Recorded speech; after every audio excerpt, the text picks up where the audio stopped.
Isang magandang umaga po sa ating lahat mga guys. Dito po tayo ngayon sa Dait Provincial Hospital, kung saan po ay kami ay kumain kanina ng aking kasama. Ayan, hi ka sa vlog. Ayan po si Kadolor. At naisipan po namin magbuko juice, kasi nabalitaan po namin na ang buko juice niya ate ay legit, purong-puro, masarap. At dito lang po yan sa front ng Provincial Hospital dito po sa Dait. So ayan po sa ate. Ayan, hi ka ate. Ayan, ano pang pangalan mo ate? Mikey po. Mikey po. Ano ang apelyido nyo? Insyo. Ganun. Taga dito po kayo mismo sa Dait? Hindi po. Ganun po. Matagal na po ba kayo nagbubuko? Matagal na po. Mga 6 na buwan na rin po. Ayun. Kumusta naman po ang pagtitindihan nyo ng buko? Maganda po ang kitaan pag mainit. Ayun, oho. Maulan po. Medyo Opo. matumal. Kasi nabalitaan nga namin ate, napakasarap ng buko nyo. Talagang legit po yung sabaw. Walang halong tubig. Ayan po mga guys, oh. Ayan po. Sabaw po talaga yan sa... Ayan, purong sabaw. So, kumbaga, maiinom natin siya ng fresh na fresh. At talagang, kumbaga, napaganda nito sa pag meron tayong UTI. Ayan, inom kayo ng buko juice. At nakakatulong po ito mga guys. Ito po yung gusto ni ate. Ano, tinitikitan na po kayo dito ate? Meron po. Ay, ticket lang. Magkano naman po? Pwede bang malaman kung magkano ticket? Ayan, mag-isang po. Isang araw na po yun. Aba, ayos na po pala, no? Ayan, 10 piso lang po mga guys ang ticket dito nila ate sa pwesto nila. Sa harap na, ano, hindi naman po kayo pinagbabawalan dito. Hindi naman. Ayun. So, napakaganda ng inyong hanap buhay. Meron na po ba kayong mga anak? May anak na? Meron po. Ilan na po anak niya ate?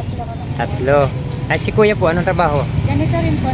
Ano, dito rin po sa Dait? Dito po. Sa may bago mag-iwan. Bago mag-newan doon sa dulo sa kabila. Opo. Doon sa kabila. HP, SM Micromarket. Okay. Ayan. Kaya ang ganda naman, ano ha? Nag-aaral po yung mga bata. Opo. Actually, nasa Mindoro po sila. Ay, hindi po nyo kasama? Yung 3 bata? Kasi natagal kami sa work sa Mindoro. Ganun po ba? Opo. Gawa sa... Kasi ako po sa Adventist. Pero mayroon naman pong ano, may communication naman kayo ng mga bata. Meron naman po. Pero Ayun. after this year po, mga ano nila, kakaunti ko na po sila. Nag-aaral po sila? Nag-aaral po. Pinatapos ko po ng grade 12 sa kanila. Yung pong panganay? Hindi po. Yung panganay ko po ay working student sa AUP po. Ibig sabihin, bata nyo po nag-asawa, no? Parang kasi tingin ko sa inyo, para, ay, ganun. Ilang taon na po kayo ngayon? Parang tingin ko kasi sa inyo, para mga 20 lang kayo, 20. 43 po. Ay, ganun. Aba, kita nyo mga guys si ate, oh. Dahil sa pagbubukan niya, nakakapagpabata pala ang buko juice. So, kasi ang tingin ko sa kanya talaga, mga 25 lang. 25, 26. Oo, siya pala ay nasa 14 plus na pala. Di halata mga guys. Ayan, tingnan nyo.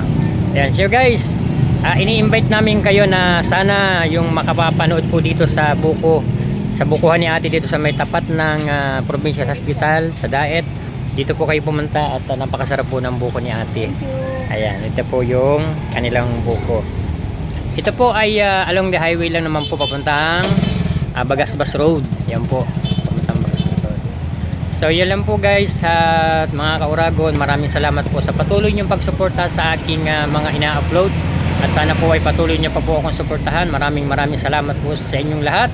Mabuhay po tayo at ingat po palagi. God bless. Bye bye ate. Bye bye. Salamat ate. Salamat. Thank you. Thank you.